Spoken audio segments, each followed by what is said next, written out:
Good day everyone. Today we are going to discuss performance-based assessment, its classification, how to design tasks, and how to construct rubrics for performance-based assessment.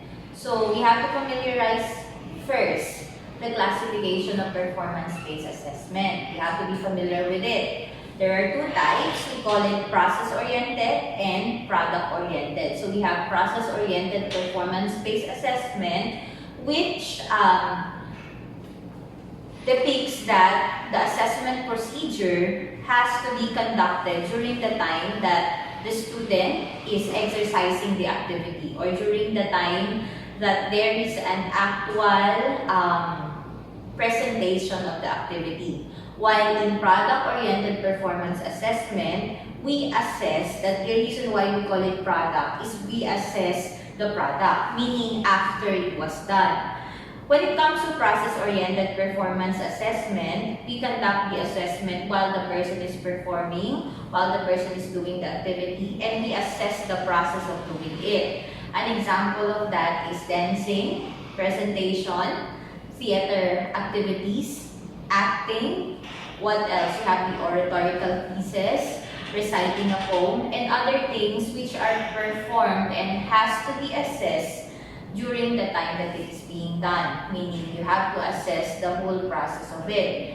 While the other type of performance-based assessment is product-oriented. We call it product because we are referring to the output. So we assess the output after it was done. We are not mainly concerned of the process, meaning how it was done, but we look into and we assess or we evaluate the outcome of it, meaning the output, the concrete output which was made after the process. So examples of product-oriented performance-based activities are scrapbook.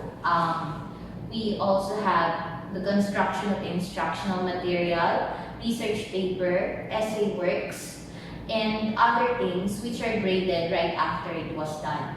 Now today, we are going to determine how is it to design a task which is performance-based in nature and how to construct a rubric based on the task that it was constructed. Okay, so let us now try to design a task based on the competency which are in your lesson plan or in your syllabus. So this is the idea. The design of the task is based on the competency, meaning the given competencies which are in your lesson plan or in your DLL or for college teachers, the competencies which are written in your syllabus. Now, these competencies will be the basis of the design of the task. Remember this, there are cases that the competency in itself could already be the task. So, pwedeng ganon. The task is also the competency, or meaning the competency is also the task. Paano yun? For example, you want your students to gain the competency in public speaking. So what will be the task? The task will be a speech or to speak in public, may it be extemporaneously or whatever kind of public speaking piece you want your students to have. But the task is the same as the competency. Okay? The competency will not adjust because of the task, but it is the task design, the design of the task, which will adjust with the competency. It depends upon the competency written in your recommended curriculum. Okay? Now, there are cases that the task will be different from the competency, meaning you combine a particular task so that the competency will be met. For instance, for elementary teachers, you want your students to analyze the timeline of the past presidents of the Philippines. Analyzing the timeline ng mga past presidents of the Philippines. So there is an analysis of their timeline, and since that is the competency, you have to think of a task whereby they would be able to convey or they would be able to manifest that they can really analyze the timeline of the past presidents of the Philippines. So you may choose from different task designs, like what are the tasks that you could give. You can ask them to make a scrapbook, you can ask them to make a research paper, you can ask them to make portfolio listings. So depende doon sa magiging best choice nyo in accordance to the design of the task. Anyway, the criteria for task designing are, of course, it has to be that it is goal-based. I will repeat. The first criteria in designing of the task, is it has to be goal-based. When we say goal-based, it means that the kind of task that you are going to attach with the competency would really meet the goal. What is the goal? That the competency will be produced, meaning the competency will be manifested on the task. Even if the task is the best task ever, if it cannot reach the goal, meaning it cannot really convey or manifest the competency, do not choose the task. Okay? So the next one, aside from goal-based, is the complexity. For example, you want them to analyze the contributions of the past presidents of the Philippines in fact, you want them to differentiate it, you want them to dig deeper on it. So, ang mga choices mo ay scrapbook, research paper, timeline highlighting, at ang pinili mo ay research paper. Pero ang tanong, ilang taon na yung mga estudyante mo? Research paper is goal-based. It could really meet the goal. Pero the question is, how old are your students? So, it might be the best activity. It can really reach the goal of the competency, but then, your students are not yet ready to conduct a research. So therefore, the complexity will not be aligned with the developmental task, meaning with the development of your learners. For instance, your students are grade 3 and you want them to conduct a research analyzing the past president of the Philippines contribution or the contribution of the past presidents of the Philippines.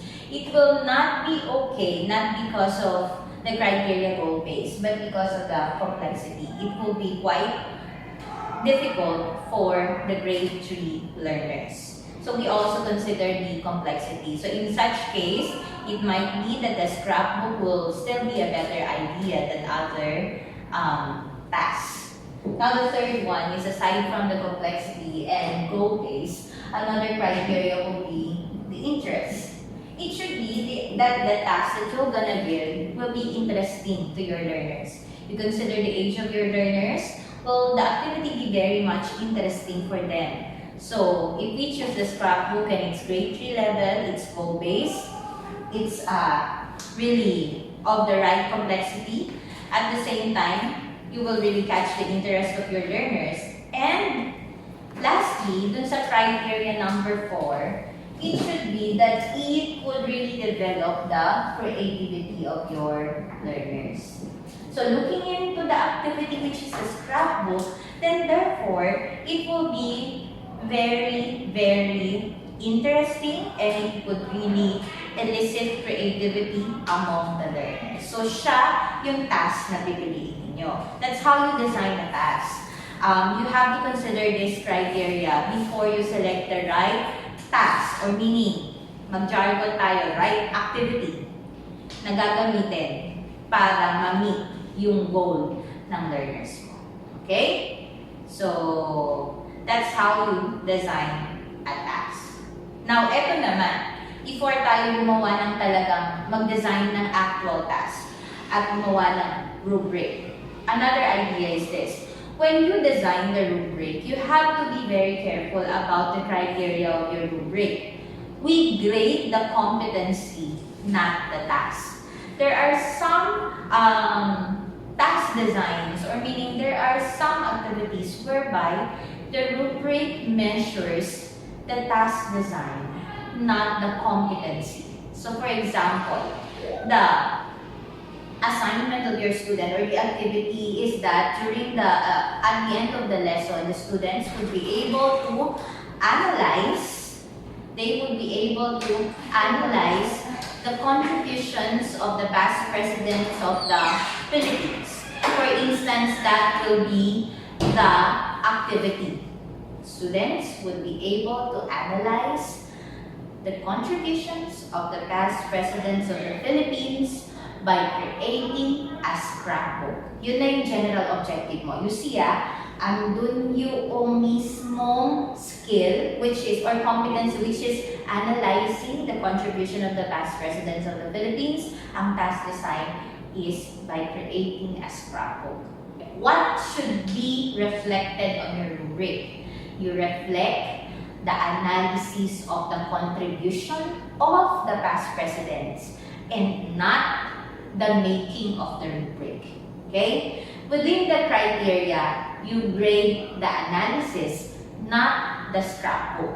But then, ma'am, anong ibig sabihin nun? Hindi na ba ako maglalagay ng criteria na para dun sa task design? Maglalagay ka, pero hindi ganoon kalaki ang weight. So, for instance, pwede mong ilagay yung durability doon. Matibay ba yung scrapbook na ginawa? Pero, ang percentage nun baka pwedeng 10% lang. Meaning, sa multiplier, mababa lang siya. Okay? Pero kapag ka naman, halimbawa, yung ibang mga activities natin, o yung mga ibang skills rather, let's say for instance, highlighting of the past president's contribution. Kasi i-analyze yun highlighting of the past president's contribution. Yun yung mataas ng percentage. That could be 30%, 20%. And then analysis of the differences among the contributions of the past presidents. That will have a higher weight also. Pwede mo rin lagyan yun na 30% also, 20% or 40%. Kasi yun yung mismong activity, yun yung mismong competency na tinetest mo and not the task. Okay? So yun yung mga tips in designing a task. Now, after that, we are now ready to design the task for your student, including the competencies whereby the task will be designed. Okay, so now that we are ready to design a task, let us choose that the sample or the example task and competency that we are going to have is process-oriented in nature. So, for instance, you are going to construct design a task for a particular topic under process-oriented performance-based assessment. Now, in our example, your learners are grade 4. The grade level of your learners are grade 4. And then, the topic is on speaking. And particularly, the competency, which is in your daily lesson plan, or which is in the competency targets of the Department of Education. For example, hypothetically, is reciting a poem.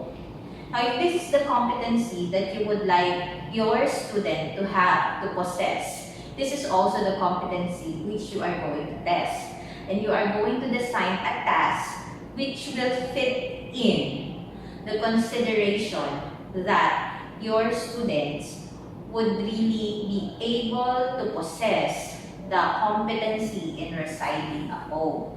Now, in this case, in order for you to really assess their skills or their competency, you have to determine the specific skills under reciting a poem which you have to assess.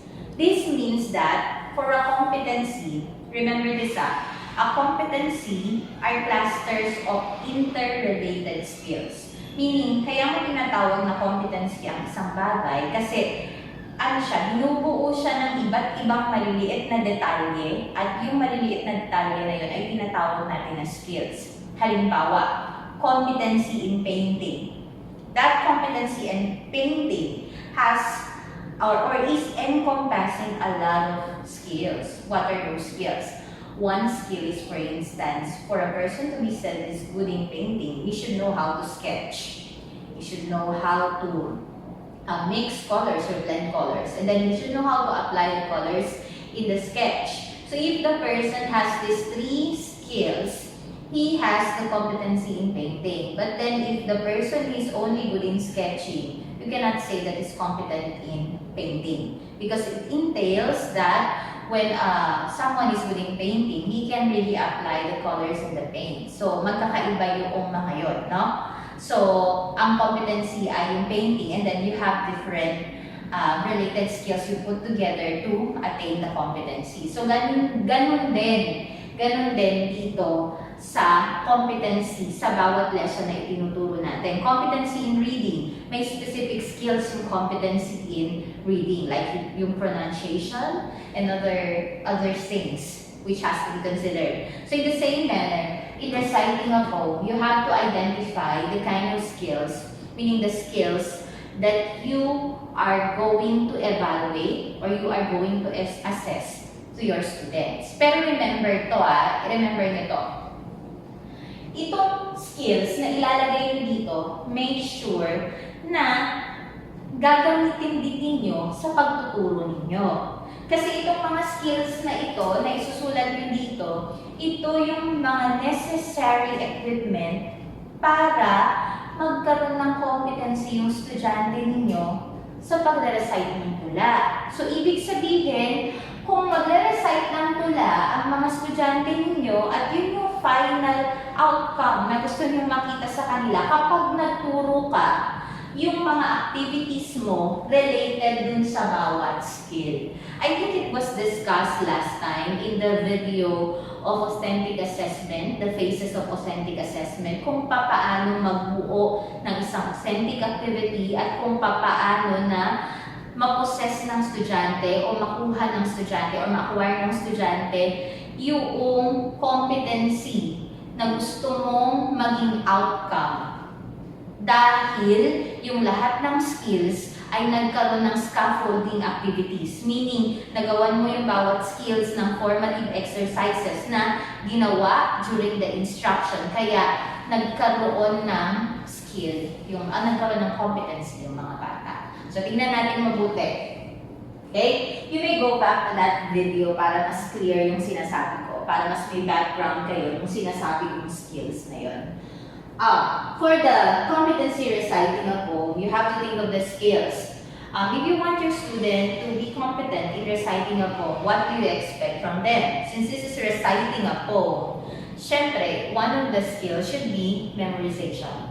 Meaning, call it mastery. Some calls it mastery, but it's just the same, no? Memorization. Meaning, when they recite the poem, it should be that they can remember it from their head, they've memorized the poem. And there will be continuity in reciting. It's continuous, meaning dire-diretso nila na recite yung poem, wala silang makakalimutan. So the first skill is memorization. If this is the first skill that you will be assessing at the end of it, kung memorization yung isa sa skill na i-assess nyo, kinakailangan na during the discussion, meron kang exercises kung saan matututo sila kung paano talaga mag-memorize. Like you give 10 words in a day, and then you would ask them to remember that 10 words, then the coming day or the next day, they are going to recite it unto you until ma-practice yung memorization skills nila. Kung yun talaga ang skill na gusto mo. Next, aside from memorization, since this is reciting a poem, what else should be the skill? Of course, you should have pronunciation. Your students should be taught how to pronounce words well. Okay? Since they are grade 4, these are basic words only. Hindi naman to complicated words. Simple words lang siya. So you are going to teach them how to pronounce different words, especially those which are unfamiliar with them and those which you think a grade 4 learner would find hard to pronounce. Okay? And aside from pronunciation, of course, this is a poem, so there has to be emotions in the poem. So what else should be there? There should be an appropriate rising and falling of tone, because it is through the rising and falling of tone that we convey emotion. So nagkakaroon ng emosyon yung tula. At sa mga English teachers, ang tawag doon sa rising and falling of tone and all the emotions of the poem, they call it voice inflection. Okay? Voice inflection. Okay? So that's the skill. Now what else are the skills? Of course, since this is reciting a poem, there has to be what? Should there be hand and body movement? Yes. So we call that gestures. Okay? So there has to be, the student should exhibit appropriate hand and body movement. Okay? So the meaning, dapat isa sa skill na ituturo mo ay yung gestures. Okay? Should there be eye contact? Should there be an eye contact when you recite a poem? It depends upon the kind of poem that you want them to recite. Pwede meron yung mga wala kung depende sa klase ng tula na gusto nyo ipa-recite. But let us assume that at this, in the poem that you want them to recite, there is a specific, that you want them to have eye contact. So ilalagay mo sa skills si eye contact. So, ito na yung mga skills na gusto mong itest sa estudyante mo. At since ito yung mga skills na itetest mo at the end of your lesson or at the end of your activity, it is very much necessary na during the instruction, meron kang mga activities kung saan ma-enhance ng mga estudyante itong mga skills na ito. Hindi po pwede na kabog mo na lang sila pagre-reciting ng tula. Kinakailangan tinuruan mo sila kung papaano yung tamang pamamaraan para ma-recite yung tula na yun sa pamamagitan nung in-enumerate mo na skills. Okay? Bago ka kasi mag-design ng task, kinakailangan alam mo muna ito. Okay? Now ngayon, alam na natin yung competency, alam na natin yung skills. Ngayon, tatanungin natin, ano kaya activity ang pinaka-appropriate para ma-assess ko yung pagkakaturo ko sa mga estudyante ko na pagre-recite ng tula. So, meron pa bang ibang activity? Or the competency is the task itself? Okay? Pwede kasi na yung mismong competency na reciting a poem, yun na rin yung task. Yun na rin yung task design natin.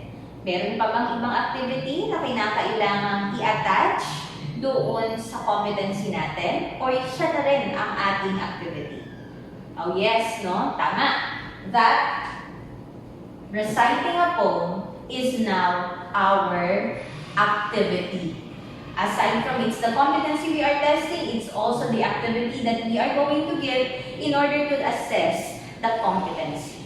O, paano yun? Ang next natin gagawin, since ito na yung mga competency natin, ito na yung competency natin, at ito na yung skills natin, ang gagawin na natin, i-convert na natin si competency into a general objective, and the skills will be the specific objectives. Kasi ito na mismo yung ibibigay nating task, at ito na mismo yung tatargetin natin. Kaya siya na yung general at specific objectives. The competency is the general objective, the skills are the specific objectives. So, tingnan natin mabuti. I-convert natin siya.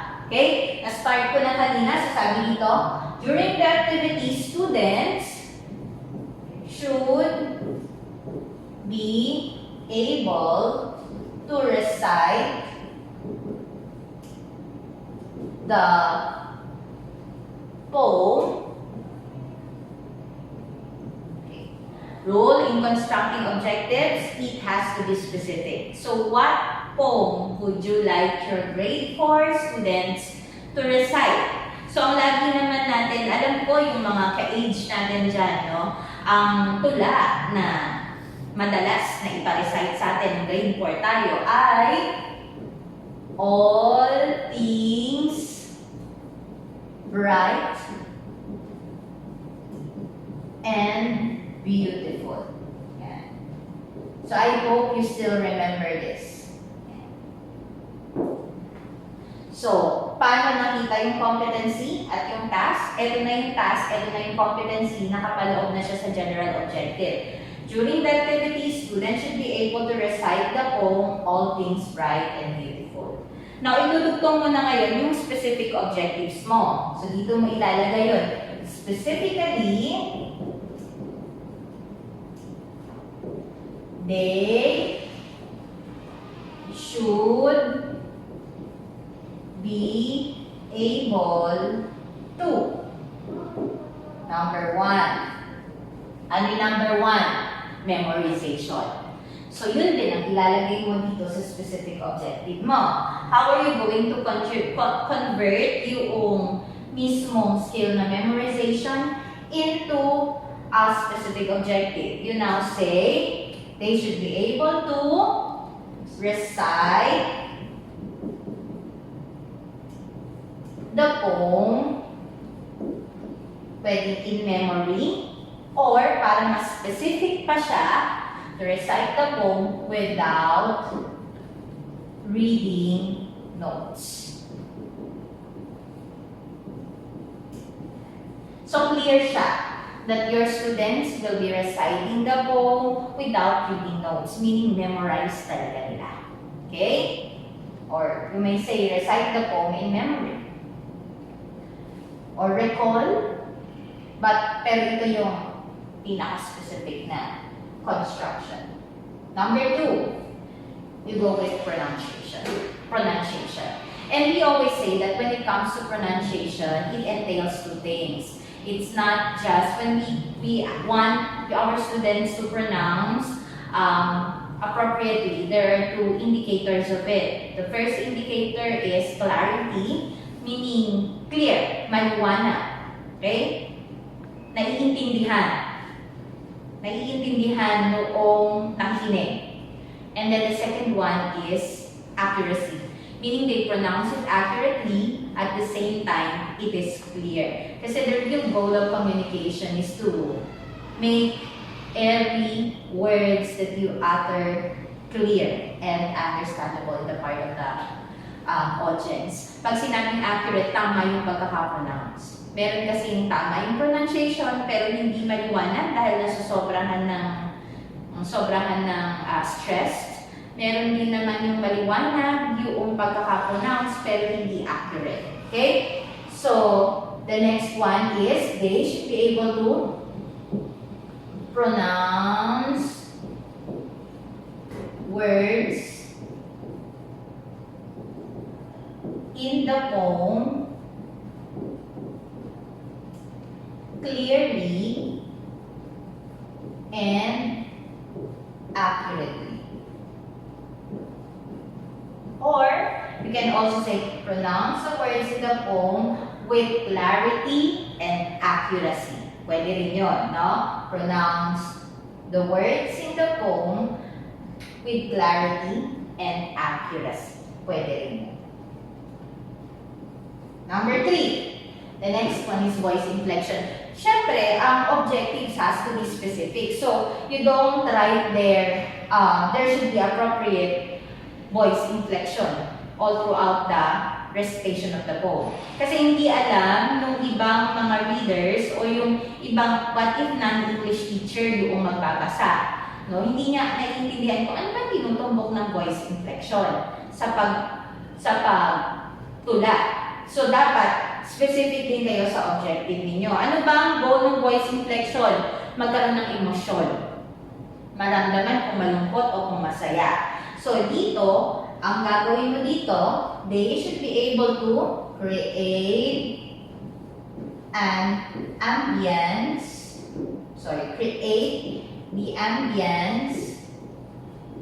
of the poem. O kaya kung ayaw yun na ambience, malalim. Create the emotions of the poem through the use of appropriate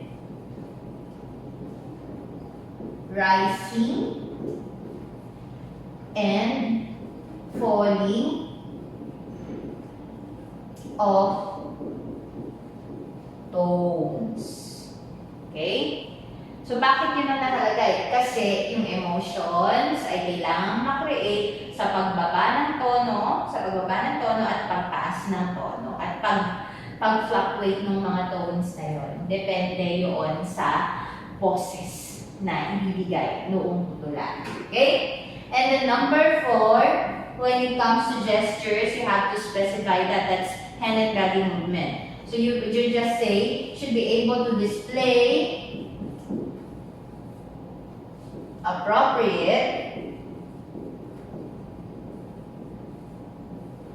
hand and body movement.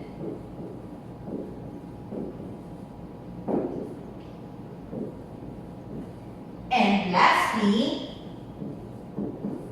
for the eye contact, show or display. So, pwede siguro yung number 4, ang gamitin natin ay show. Show appropriate hand and body movement. Para, si number 5, display appropriate eye contact. Period. Bakit appropriate eye contact? There are some lines of the poem which doesn't need eye contact. Depende yun sa linya ng tula. Okay? So, tingnan nyo mabuti. Ito na yung general objective ninyo at specific objective na saan nagmula doon sa competency na nakalagay dun sa DLL ninyo o dun sa recommended curriculum ng DepEd. At ganun din ang gagawin ng mga teachers in college, yung mga nakalagay sa syllabus na outcomes or competencies na kinakailangan maging performance-based, dun manggagaling ito. Tapos, from the competency written, gagawa ninyo ng iisipin nyo yung mga skills. Usually sa college, nandun na rin yung specific objectives eh. So, yung mga skill doon, yun na rin yun.